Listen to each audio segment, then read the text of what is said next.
சகோதரத்துவத்தை ஏற்படுத்தின கர்த்தரை துதிக்கிறேன். Glory to God. Hallelujah. Hallelujah. Hallelujah. இன்னும் கர்த்தர் ஊழியக்காரரையும் ஊழியக்கார குடும்பத்தையும் சபையும் சபையாரையும் இன்னும் ஆசீர்வதித்து பெருக பண்ணுவார். Praise the Lord. Glory to God. உங்களை பார்க்கும்போது வயசான அம்மா சேர்ல உட்காந்துட்டு கீழே உட்கார்ந்து அதெல்லாம் பார்க்கும்போது கொஞ்சம் கஷ்டமா தான் இருந்தது. ஆனா இந்த நிலைமையெல்லாம் கர்த்தர் இன்னும் சீக்கிரத்துல மாற்றி போடுவார். ஹல்லேலூயா. மரியாள் தன்னை விட்டு எடுபடாத நல்ல பங்கை தெரிந்து கொண்டார். இந்த மரியாள் ஆண்டுடைய பாதத்தை தெரிந்து கொண்டார். ஆண்டவருடைய பாதத்துல இருக்கிறவங்க சேர்ல உட்காந்துட்டு இருக்க மாட்டாங்கன்னு நினைக்கிறேன்ல. ஹல்லேலூயா. ஹல்லேலூயா. தரையில உட்கார்ந்து ஆண்டுடைய பாதத்துல அமர்வது ஒரு பெரிய ஒரு பாக்கியம், ஒரு பெரிய ஆசீர்வாதம் தான். அதனால யாரும் வருத்தப்படாதீங்க. இடம் இருக்கு இல்ல எது எப்படி இருந்தாலும் கர்த்தர் நம்மோடு இருக்கிறார். அது நமக்கு போதும். ஹல்லேலூயா. ஆனா இந்த நிலைமை நீடித்திருக்காது. நிச்சயமாய் கர்த்தர் ஆசீர்வதித்து உயர்த்துவார். அவர் ரெட்டிப்பான நன்மையை தருகிற தேவனாய் இருக்கிறார். உங்கள் வெட்கத்திற்கு பதிலாக இரட்டத்தனையான பலன் தருகிற தேவனாய் இருக்கிறார். இப்பொழுது இருக்கிறதை பார்க்கிலும் 1000 மடங்கு அதிகமாகும்படிக்கு அவர் வாக்கு தத்தத்தின்படியே உங்களை உங்கள் சபையும் ஊழியக்காரரையும் ஆசீர்வதிப்பாராக. ஹல்லேலூயா. ஹல்லேலூயா. ஹல்லேலூயா. உங்களை பார்க்கும்போது எனக்கு ரொம்ப சந்தோஷமா இருக்கு.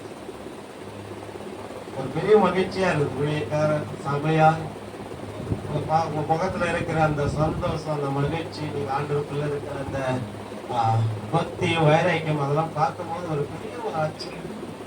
அப்படியாய் கர்த்தர் உங்களை ஆசீர்வதித்திருக்கிறார். இன்னும் ஆசீர்வதி. Praise the Lord. நாம் கர்த்தருடைய வார்த்தைக்கு நேராக கடந்து போகலாம்.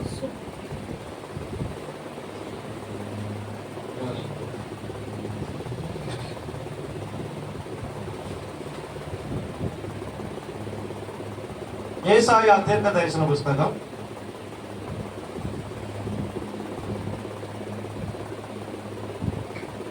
9ஆம் அதிகாரம்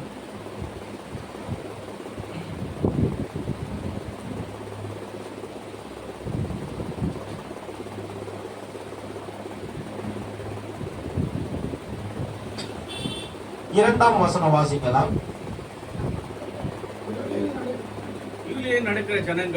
இருளில் நடக்கிற ஜனங்கள் பெரிய வெளிச்சத்தை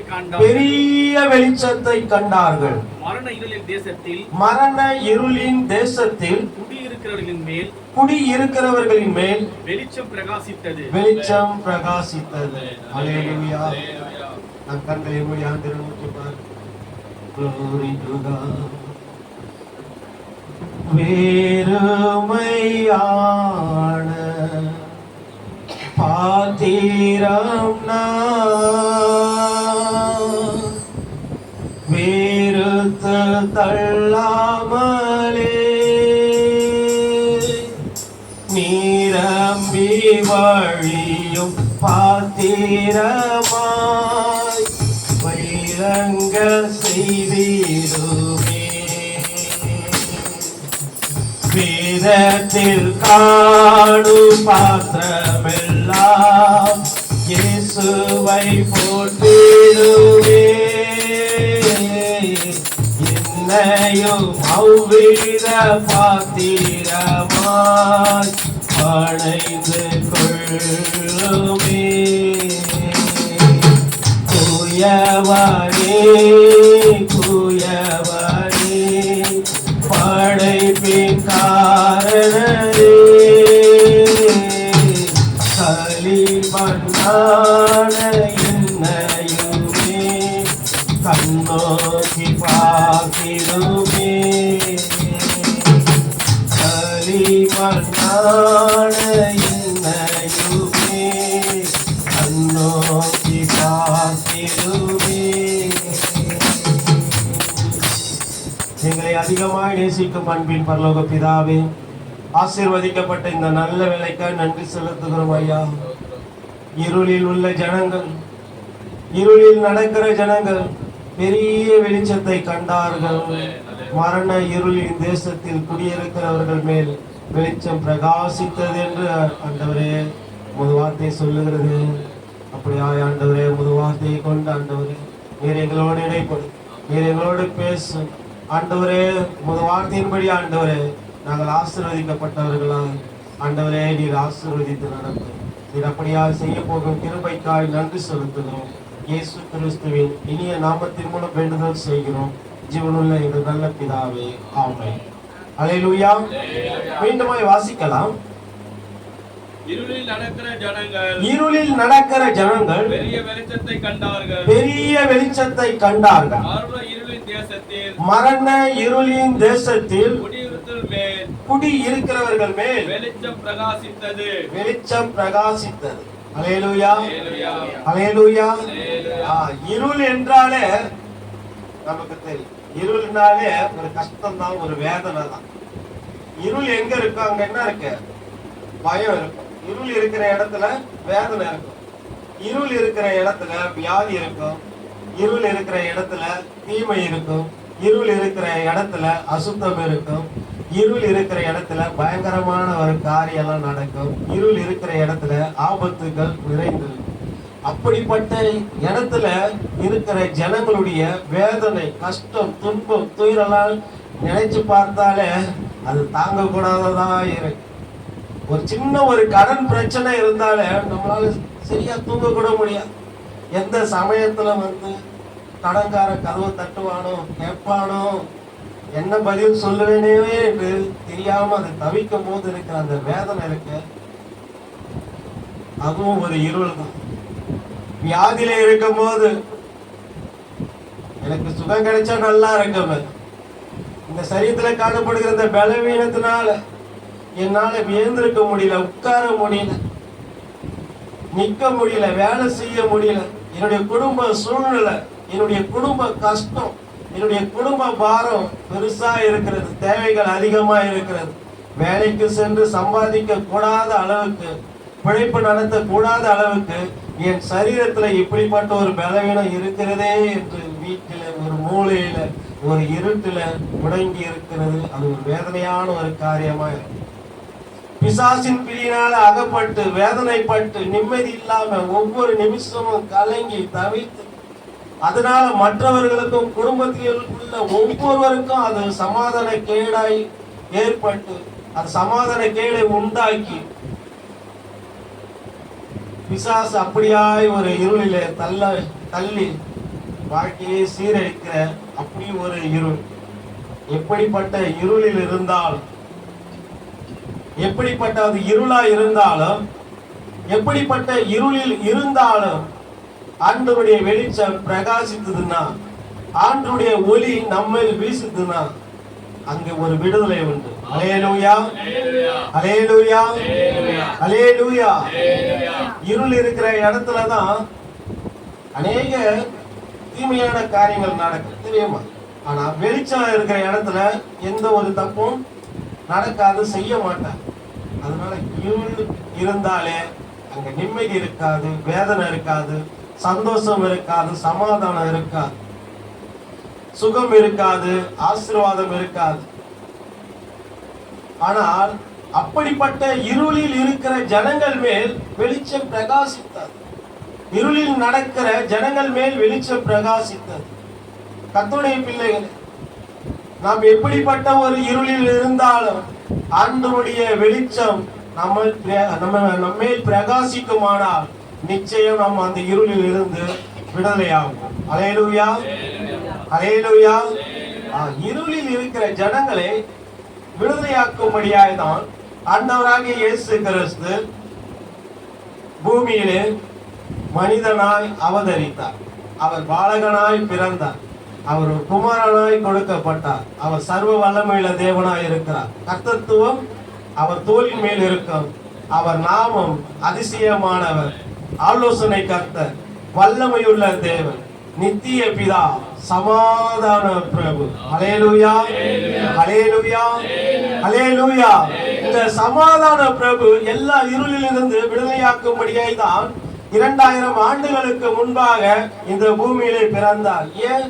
இருளில் இருக்கிற ஜனங்களை, இருளில் நடக்கிற ஜனங்களை, மரண இருளின் தேசத்தில் திசையில் இருக்கிறவர்களை விடுதலையாக்கும்படியாய் அவர்கள் மேல் தம்முடைய வெளிச்சத்தை உதிக்கும்படியாய், அவர்களை வெளிச்சத்திற்கு கொண்டு வரும்படியாய், அவர்களை ஆசீர்வதிக்கும்படியாய், அவர்களுக்கு சுகம் கொடுக்கும்படியாய், அவர்களை ரட்சிக்கும்படியாய், அவர்களை நல்வழிப்படுத்தும்படியாய், அவர்களை பரிசுத்தப்படுத்தும்படியாய் ஆண்டவர் 2000 ஆண்டுகளுக்கு முன்பாக இந்த உலகத்திலே அவதரித்தார். அந்த நாளை தான் நாம் கிறிஸ்துமஸாய் ஆசரித்து அனுசரித்து வருகிறோம்.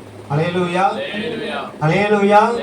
மீண்டும் இந்த வசனத்தை வாசித்துட்டு வாசிங்களா. இருளில் நடக்கிற ஜனங்கள், இருளில் நடக்கிற ஜனங்கள் பெரிய வெளிச்சத்தை கண்டார்கள். பெரிய வெளிச்சத்தை கண்டார். அவர் வெளிச்சமாய் இருக்கிறார், ஒளியா இருக்கிறார். இன்னொரு வசனம் வாசிங்க. யோவான் எழுதுற சுவிசேஷம் 1ஆம் அதிகாரம் 8 வாசனம். அவன் அந்த ஒளி அல்ல, அவன் அந்த ஒளி அல்ல, அந்த ஒளியை குறித்து சாட்சி கொடுக்க வந்தவனாய் இருந்தான். அந்த ஒளியை குறித்து சாட்சி கொடுக்க வந்தவனாய் இருந்தான். அல்லேலூயா. ஆண்டவர் இந்த உலகத்துல ஒளியாய் பிறந்தார். அல்லேலூயா. ஏன்?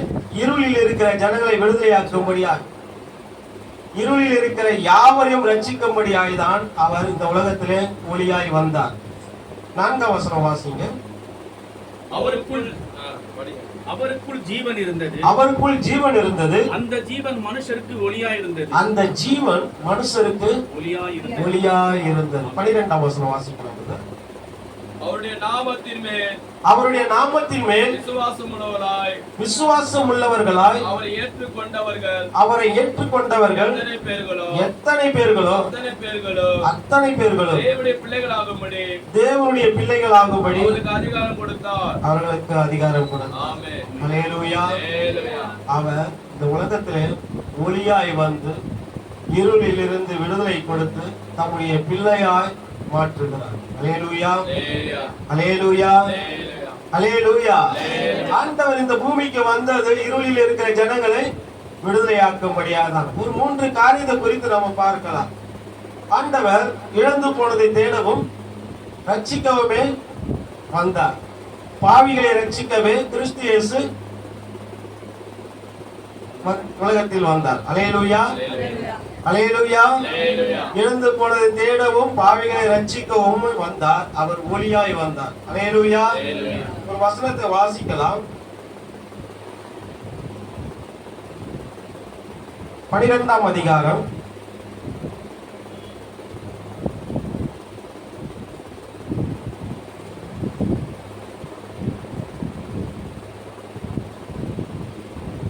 46 வாசிங்க. என்னிடத்தில் விசுவாசமாய் இருக்கிறவன் எவனோ, என்னிடத்தில் விசுவாசமாய் இருக்கிறவன் எவனோ இருளில் இராதபடிக்கு, இருளில் இராதபடிக்கு நான் உலகத்தில் ஒளியாக வந்தேன். நான் உலகத்தில் ஒளியாக வந்தேன். அல்லேலூயா. அல்லேலூயா. ஆண்டவர் உலகத்திலே ஒளியாய் வந்தார்.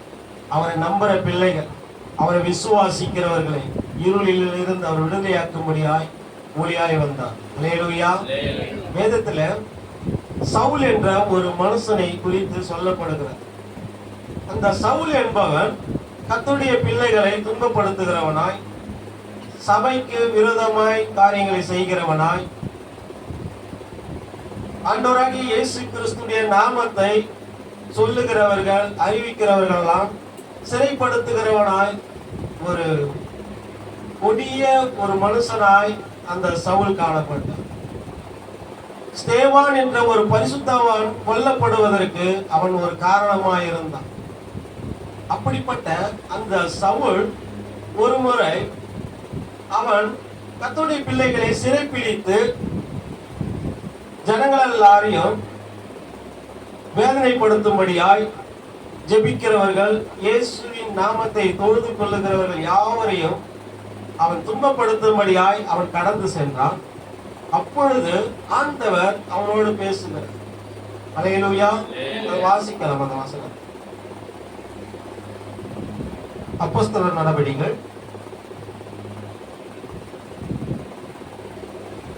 9ஆம் அதிகாரம்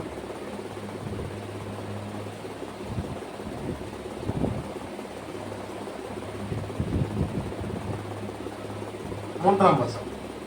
அவன் பிரயாணமாய் போய் அவன் பிரயாணமாய் போய் தமஸ்குக்கு சமீபித்த போது சடுதியிலே வானத்திலிருந்து ஒரு ஒளி அவனை சுற்றி பிரகாசித்தது. அல்லேலூயா, அல்லேலூயா. இந்த சவுல் என்ற மனுஷன் சபைக்கு விரோதமாய், ஊழியத்திற்கு விரோதமாய், கர்த்தருடைய நாமத்தை தொழுது கொள்ளுகிறவர்களுக்கு விரோதமாய், கிறிஸ்தவர்களுக்கு விரோதமாய் எழுப்பி பல தீமைகளை செய்கிறவனாய் இருந்து மீண்டுமாய் அவன் பல தீமைகளை செய்யும்படியாய் அவன் தமஸ்குவுக்கு செல்லுகிற வழியிலே ஆண்டவர் ஒளியாய் அவனை சந்தித்தார். ஆண்டவருடைய ஒளி அவனை சூழ்ந்து கொண்டது, அவனை சுற்றி பிரகாசித்தது. அடுத்த நிமிடத்திலே கவனிங்க, அவன்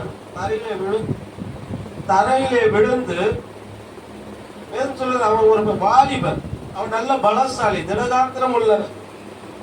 குதிரையில சவாரி செய்து கீழே விழுந்து அவன் எழுந்திருக்கிறானா, அவன் நல்ல பலசாலியா தான் இருப்பான்னு வேத அறிஞர்கள் சொல்லுகிறார்கள். இந்த சவுலை குறித்து அநேக காரியங்கள் சொல்லப்படுகிறது. இந்த சவுல் அவன் குதிரையிலிருந்து கீழே விழுந்து எழுந்திருக்கும் போது அவன் பார்வை இல்லாதவனாய் மாறி போனான். இல்லாதவனாய் மாறி போன அந்த சமயத்திலே கர்த்தர் அவனோடு ஆண்டவர் அவனோடு பேசுகிறார். சவுலே, சவுலே, நீ துன்பப்படுத்துகிற இயேசு நான். அல்லேலூயா, அல்லேலூயா, அல்லேலூயா. அடுத்த 3 நாள்ல அவன் பார்வை இல்லாதவன். அந்த 3 நாள்ல அவன் ஆண்டவருடைய பிள்ளையாய் மாறி போனான். அவனுக்குள்ள இருந்த எல்லா துன்மார்க்கமான காரியம் மாறி போனது, கொடூர எண்ணம் மாறி போனது.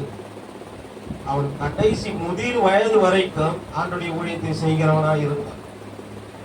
இந்த அப்போஸ்தலனாகிய பவுலாய் மாறி சவுல் பவுலாய் மாறி போய் வயதான அந்த காலத்திலே சொல்லுகிற காரியம், விசுவாசத்தை காத்துக்கொண்டு ஓட்டத்தை முடித்தேன், இது முதல் ஜீவ கிரீடம் எனக்காக வைக்கப்பட்டிருக்கிறது என்று சொல்லுகிற அளவுக்கு அவருடைய வாழ்க்கை மாறி போனது. கர்த்தருக்காய் அநேக பாடுகள் பட்டான், அநேக உபத்திரவங்கள், மிலாரினால் அடிபட்டான், கப்பல் சேதத்தில் இருந்தான், உபவாசத்திலும் பட்டினிலும் அவன் இருந்து கர்த்தருடைய நாமத்தை மகிமைப்படுத்துகிற ஒரு மனுஷனாய் மாறி போனான். காரணம், ஆண்டவருடைய ஒளி அவன் மேல் பிரகாசித்தது. அல்லேலூயா, அல்லேலூயா. அது நம்ம பிள்ளைகளாய் இருந்தாலும், நமக்கு விரோதமாய் எழுப்புகிறவர்களாய் இருந்தாலும், யாராய் இருந்தாலும் சரி, எப்படிப்பட்ட ஒரு மனுஷனாய் இருந்தாலும், அவ்வளவுதான் இவன் திருந்தவே மாட்டான் அப்படின்னு நாம நினைக்கக்கூடிய ஒரு நிலைமையில் இருக்கிற ஒரு கொடூரமான ஒரு மனுஷனா இருந்தாலும் சரி, அவனையும் பிரகாசிக்கிற ஒரு ஒளிதான் ஆண்டவராகிய இயேசு கிறிஸ்து. அல்லேலூயா. எந்த மனுஷனையும் பிரகாசிப்பிக்கிற மெய்யான ஒளி அவர்.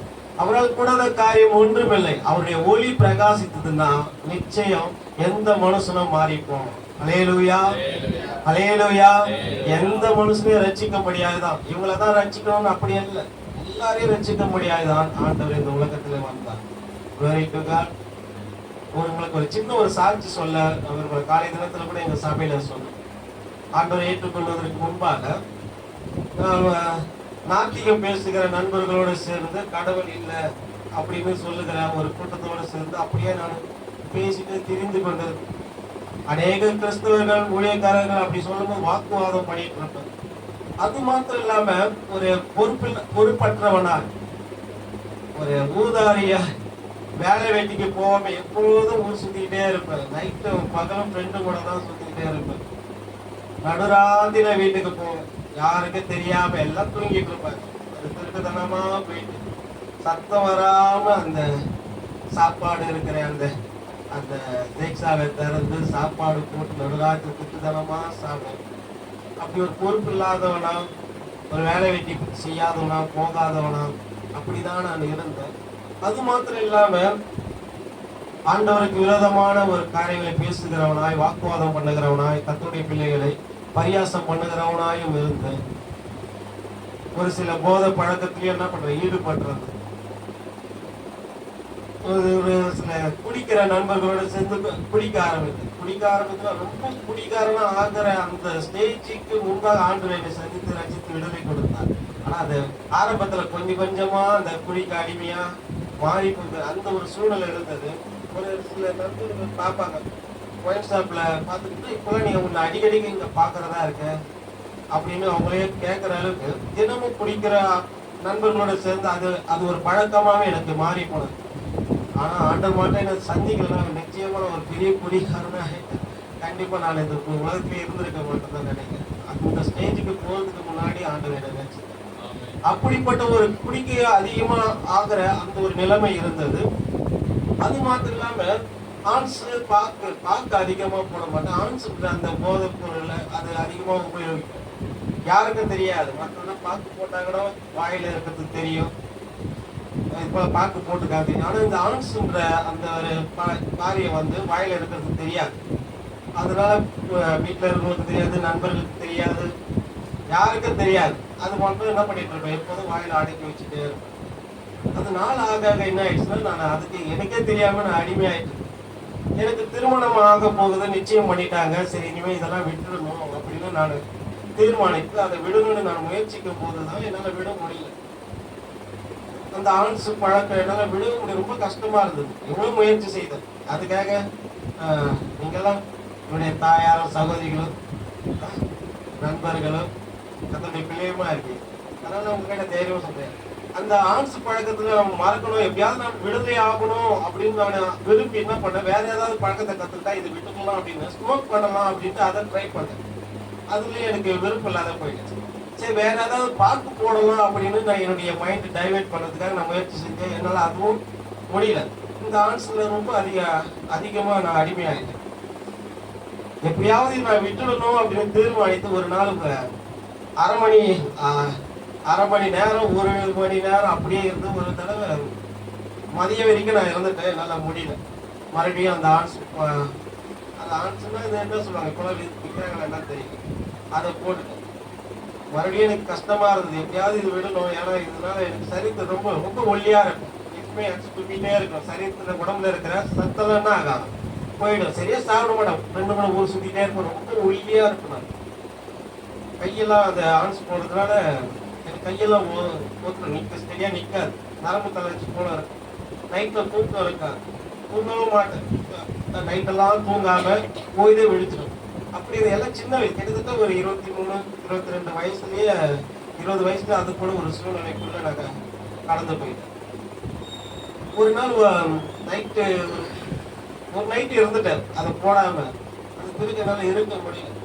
தெருவில் சரி வாங்கி கடையில போயிட்டு வாங்கலாம்னு பார்த்தா கடை இல்லை. தெருவில் ரோட்ல சுற்றி கீழே இருக்கிற அந்த ஆன்ஸ் பாக்கெட்டுடைய அந்த கவரை எடுத்து அது ஏதாவது இருக்குமான்னு எடுத்து நான் அறுத்து போடுகிற அளவுக்கு அதை நான் அடிமையாகிறேன். இதை ஏன் சொல்லுகிறேன்னா, இப்படிப்பட்ட ஒரு சூழ்நிலையில இப்படிப்பட்ட ஒரு அடிமைத்தனத்துல இருந்த எனக்கு சரீரத்திலே பலவீனம் ஆயிடுச்சு. அது மாத்திரம் இல்லாம நான் பாவத்திலே இருந்து நிறைய வேதனையா அனுபவிச்சுட்டு இருந்தேன். இதுல இருந்து எப்படியாவது விடுதலையாகணும்னு நான் முயற்சி செஞ்சே முடியல. நாளுக்கு நாள் என்னுடைய வாழ்க்கை ஜீவியமே ரொம்ப கேள்விக்குறியா மாறிச்சு. திருமணம் ஆயிடுச்சு, சின்ன ஒரு ஆக்சிடென்ட் ஆயிடுச்சு, உடம்பு சரியில்லாத ஆகிட்டேன், ரொம்ப சீரியஸா ஆயிடுச்சு. ஆனா ஆண்டவராக இயேசு கிறிஸ்துடைய அந்த ஒளி, அந்த மகிமை, ஆண்டவர் மாத்திரம் என்னை நோக்கி பார்க்கலையா, அவர் மாத்திரம் எனக்கு இறக்கம் செய்யலைன்னா, அவருடைய அன்பு மாத்திரம் எனக்கு கிடைக்கலன்னா நான் என்னைக்கும் இல்லாம போயிருக்கேன். ஆண்டவருடைய அன்பை எனக்கு எண்ணி பார்த்தப்போ ஒரு சின்ன ஒரு சத்தம் எனக்கு காது, இயேசு சமாதானம் கொடுக்கிறார். அந்த ஒரு சத்தம் தான் காதலை கேட்டுதான் ஆண்டவரால மாத்திரம் தான் சமாதானம் கொடுக்க முடியும். ஏன்னா நான் வீட்டை விட்டு வெளியே போகல, படுத்த பணிக்கையா மாறிட்டேன். மாத்திரை மருந்து அப்படியே இருந்தேன். திருமணம் ஆகி 2 மாசத்துல எப்படி இருக்கணும், புது தம்பதி 2-3 மாசத்துல வீட்டுல படுத்த படுக்கையா ஆயிட்டேன். ஒரு மரண தருவாயில போற அளவுக்கு ஆயிட்டேன். என்னுடைய மனைவியை பார்க்கும் போது மனசு கஷ்டமா இருக்கும். புதுசா திருமணம் அவங்க நல்லா என்ன இருப்பாங்க, நல்லா இருப்பாங்க. ஒரு நாள் கூட்டிட்டு போகணும், கூட்டிட்டு போகணும். அவங்க முகத்தை பார்க்கும் போது என்ன நம்மளுக்கு ஏதாவது ஆயிடுச்சுன்னா பாவம் இவங்க வேற நிலைமை என்னாகும் அப்படின்னு. கொஞ்ச நாள் கழிச்சு பார்த்தா பிரெக்னெண்டா இருக்க சொல்லிட்டாங்க. எனக்கு இன்னும் பயமாயிடுச்சு. குழந்தை பிறந்தா எப்படி இவங்க காப்பாற்றணும், நான் இல்லைன்னா அப்படியெல்லாம் நான் யோசிக்க ஆரம்பிச்சு அப்படியெல்லாம் பயந்து கலங்கி கொண்டிருந்த அந்த ஒரு சூழ்நிலையில தான் ஆண்டவர் என்னை ஏற்றுக்கொண்ட போது ஆண்டவர் எனக்கு நான் எதற்கெல்லாம் அடிமைப்பட்டிருந்தனோ அந்த காரியெல்லாம் என்னை விட்டு எப்படி போடுதுன்னு எனக்கு சுத்தமா தெரியும். அல்லேலூயா. ஹல்லேலூயா. நிச்சயமாய் ஆண்டவர் எனக்கு விடுதலை கொடுத்து இம்மட்டும் அதிசயமாய் நடத்தி வருகிறார். எனக்கு ஒரு டிடிபி சென்டர் வச்சிருக்கேன். பகுதி நேரமாக கர்த்தருடைய ஊழியத்தை செய்கிறேன். சபையை நடத்தும்படியாக கர்த்தர் பெருமை செய்தார். விசுவாச பிள்ளைகளுக்கு உங்களை கொடுத்திருக்கிறார். ஆசீர்வாதமாய் அதிசயமாய் நடத்தி வருகிறார். மனை பிள்ளைகளை கொடுத்து இம்மட்டும் நடத்தி வருகிறார். எங்க அம்மா அடிக்கடி சொல்லுவார், இவன் எப்படிதான் குடும்பத்தை நடத்துவான்னு தெரியல, ஒரு பொறுப்பு இல்லாத இருக்கிறான், ஒண்ணுமே தெரியல இவனுக்கு அப்படின்னு கவலைப்பட்டு இருப்பாங்க. ஆனா கர்த்தர் இன்னைக்கு ஒரு சபையை நடத்தும்படியாக ஆண்டவர் உயர்த்தி வைத்திருக்கிறார். ஹல்லேலூயா, ஹல்லேலூயா. கர்த்தருடைய பிள்ளை எந்த மனுஷனையும் பிரகாசிப்பிக்கிற மெய்யான ஒளி ஆண்டவர். Price the Lord. இருளில் இருக்கிற ஜனங்களை ரட்சிக்கும்படியாய் மீட்கும்படியாய் தான் அவரது உலகத்திலே ஒளியாய் வந்தார். ஆண்டவரால கூடாத காரியம் ஒன்றும் இல்லை. நம்ம பிள்ளைங்களா இருந்தாலும் சரி, கணவனா இருக்கட்டும், மனைவியா இருக்கட்டும், பக்கத்து வீடு, எதிர்ப்பு, எப்படிப்பட்ட மனுஷனா இருந்தாலும் அவங்களை பிரகாசிக்க ஆண்டவரால கூடும். ஆண்டவருக்கு அது லேசான காரியம். ஒரு நாள் போதும். 3 நாள்ல சவுல பவுலா மாத்துறார். ஹல்லேலூயா. ஒரு நிமிஷம், ஒரு செகண்ட் கூட போதும் ஆண்டவருக்கு. அவரால எல்லாம் கூடும். Praise the Lord. ஹல்லேலூயா. எந்த மனுஷனையும் அவர் ரட்சிக்க முடியாது, பிரகாசிக்க முடியாது தான் ஒளியாய் வந்தார். இன்னொரு வசனத்தை வாசிக்கலாம். 1 தீமோத்தேயு 1ஆம் அதிகாரம் 15ஆம் வசனம்.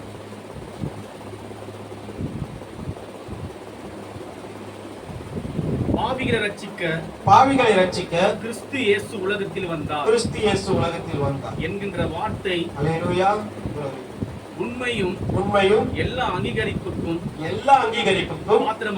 பாத்திரமானது. அவர்களின் பிரதான பாவி நான். ஹல்லேலூயா. எப்படிப்பட்ட பாவியா இருந்தாலும் அவரால் ரட்சிக்கக்கூடும். பாவிகளை ரட்சிக்கவே கிறிஸ்து இயேசு உலகத்தில் வந்தார். ஹல்லேலூயா. யோவான் 8ஆம் அதிகாரம் 11ஆம் வசனம் வாசிக்கலாம்.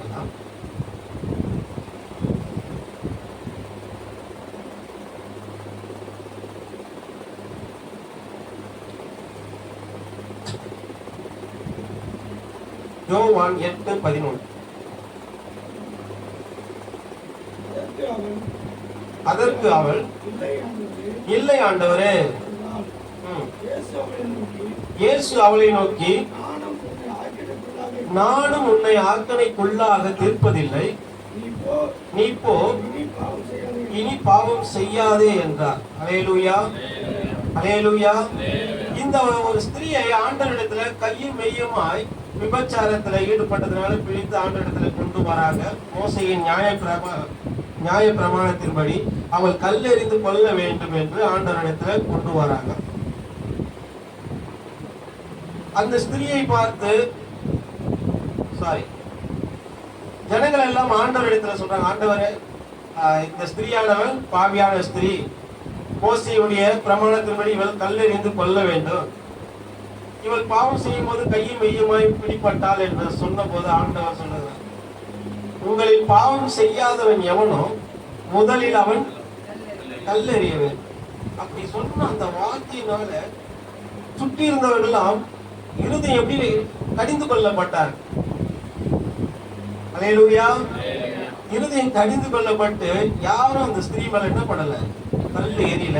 அந்த ஸ்திரீயை நியாயத்திற்கு பிறகு அந்த ஸ்திரீயாளர்களிடத்துல, அந்த ஸ்திரீனிடத்துல ஆண்டவர் கேட்கிறார். அதுக்கு முந்தின வசனம் வாசிங்க.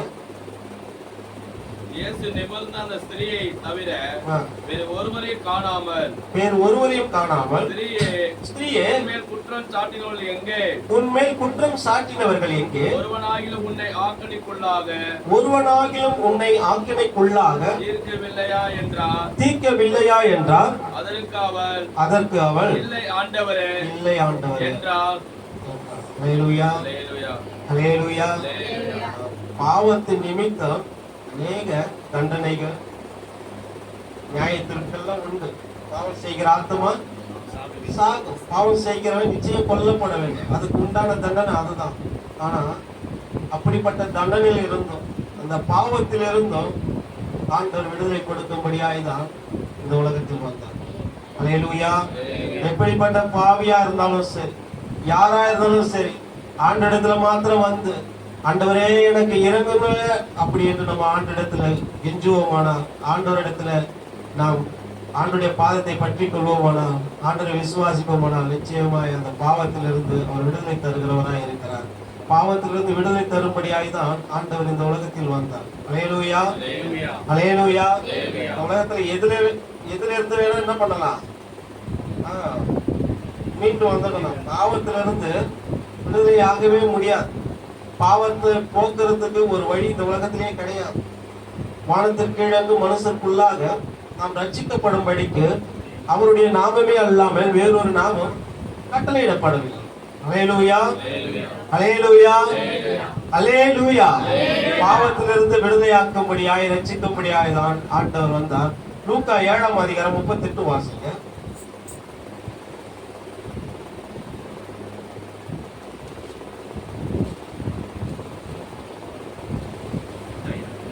லூக்கா 7:38. அனுப்பப்பட்டவர்கள் வீட்டுக்கு திரும்பி வந்தபோது வியாதியால் கிடந்த வேலைக்காரன் சுகமடைந்திருக்கிறதை கண்டார்கள்.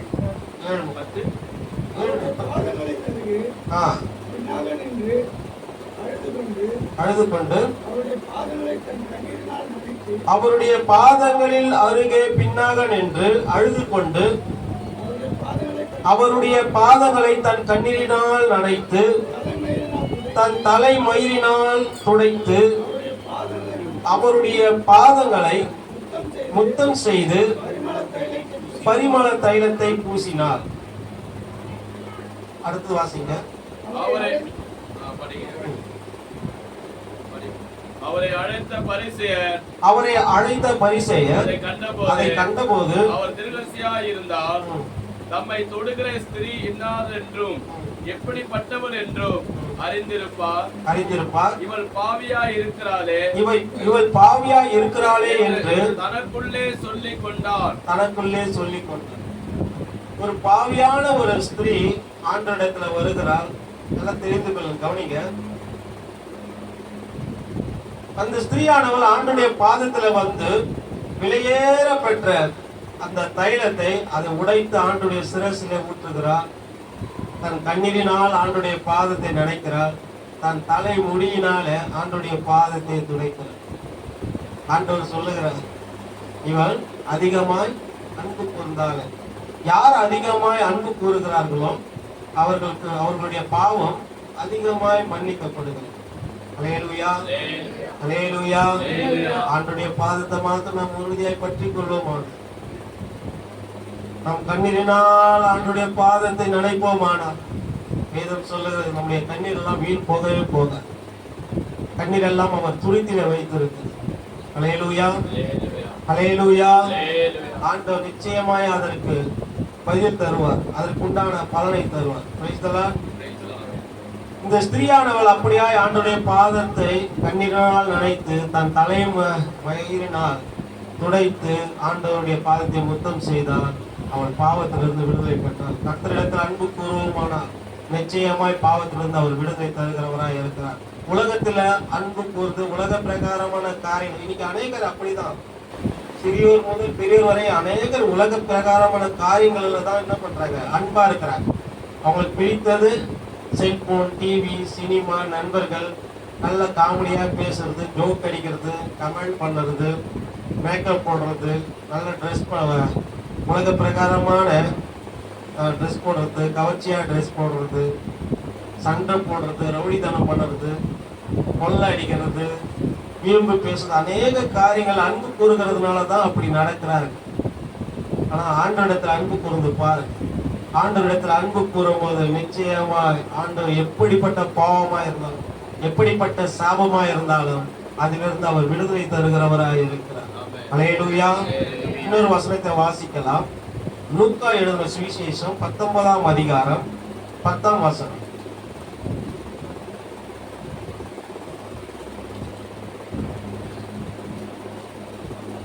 இழந்து போனதை தேடவும் ரட்சிக்கவுமே மனுஷகுமாரன் வந்திருக்கிறார். இழந்து போனதை தேடவும் ரட்சிக்கவுமே மனுஷகுமாரன் வந்திருக்கிறார். ஒரு மனுஷன் அவன் குள்ளமாய் இருக்கிறான். அவனுடைய பெயர் சகேயு. அந்த சகேயு என்னப்பட்டவன் ஆண்டவரை குறித்து கேள்விப்பட்டு எப்படியாவது நாம் இந்த ஆண்டவரை பார்க்க வேண்டும், எப்படியாவது அவருடைய முகத்தை பார்க்க வேண்டும். அவர் எப்படிப்பட்டவர் என்று அவன் வகை பார்த்து கொண்டிருந்தான். அதாவது ஆண்டவரை குறித்து கேள்விப்பட்டிருப்பான். அவர் அற்புதம் செய்கிறவர், அதிசயம் செய்கிறவர், எந்த மனுஷனை பிரகாசிக்கிற மெய்யான ஒளியாய் இருக்கிறார். அவரிடத்தில் வருகிறவர்களுக்கு அவர் சுகம் கொடுக்கிறார், குருடருக்கு பார்வை கொடுக்கிறார், முடவர்கள் சப்பானி எல்லாம் நடக்கும்படி செய்கிறார், ஊமையரெல்லாம் பேசுறாங்க, மரித்தவர்களாம் உயிரோடு இருந்திருக்கிறாங்க. இப்படிப்பட்ட ஒரு மகத்துவமான காரியங்களை செய்யறாரு. இந்த உலகத்துல இப்படிப்பட்ட அதிசயங்கள்லாம் செய்து கொண்டு இருக்கிறாரு. அவர் யாரு, எப்படிப்பட்டவர் என்று அவரை பார்க்கறதுக்கு ஆசைதான் பட்டான். அவரிடத்துல போயிட்டு பாவ மன்னிப்பை பெற்றுக்கொள்ளணும், ஆசீர்வாதத்தை பெற்றுக்கொள்ளணும் அவன் அப்படின்னு சொல்லப்படல.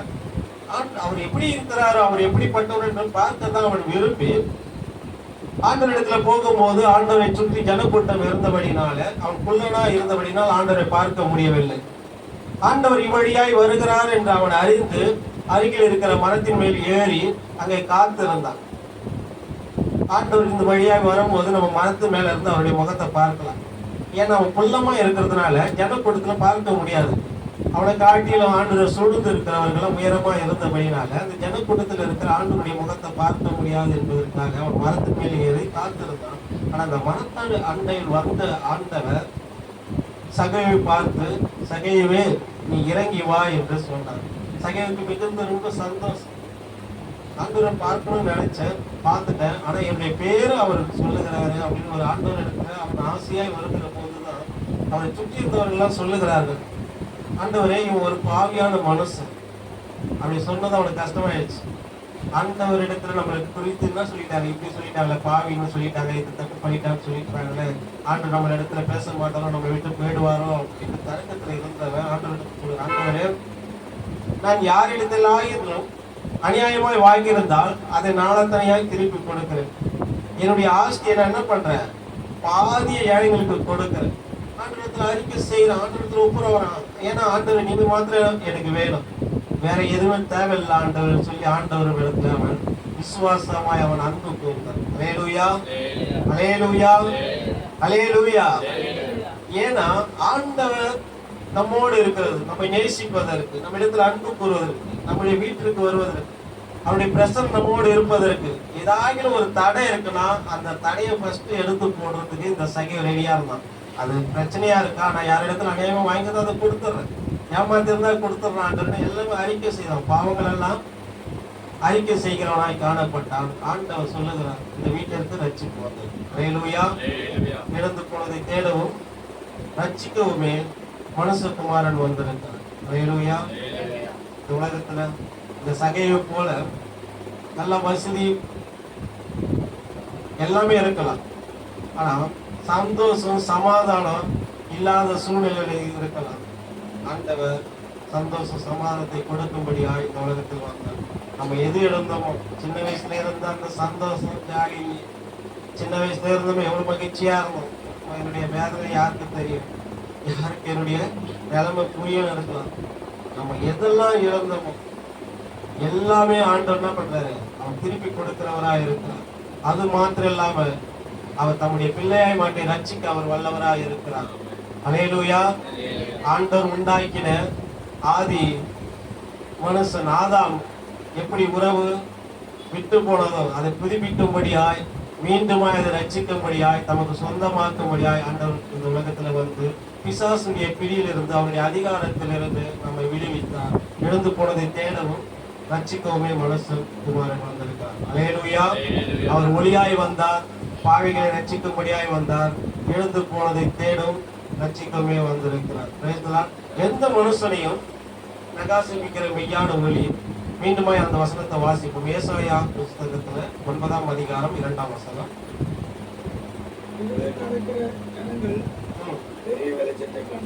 இருளில் இருக்கிற ஜனங்கள் பெரிய வெளிச்சத்தை கண்டார்கள்.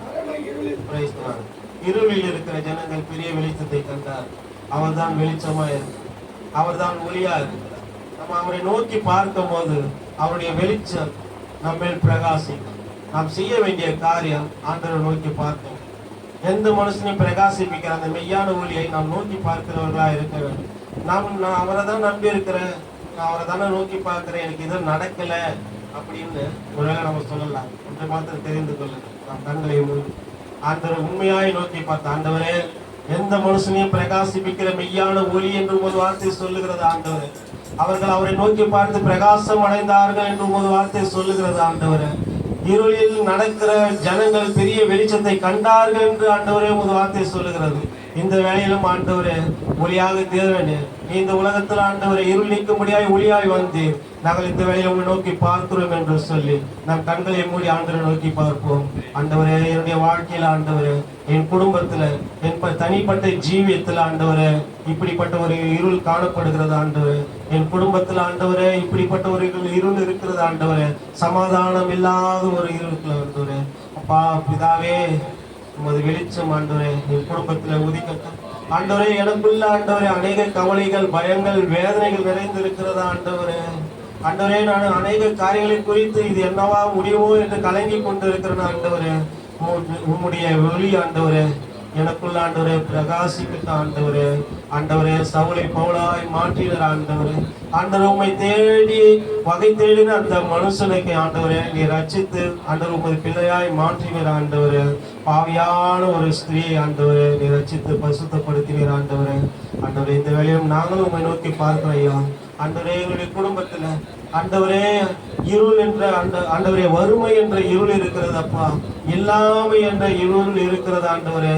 அவையெல்லாம் நீக்கி போடுங்கப்பா ஆண்டவரே. தரித்திரரை ஐஸ்வர்யவானாக்கும்படியாய் ஆண்டவரே நீ சிலுவையில் எங்களுக்காய் தரித்திரர் ஆடினார் ஆண்டவரே. அப்பா பிதாவே, ஸ்தோத்திரம் ஸ்தோத்திரம் ஸ்தோத்திரம் ஆண்டவரே. ஒழுங்கின்மை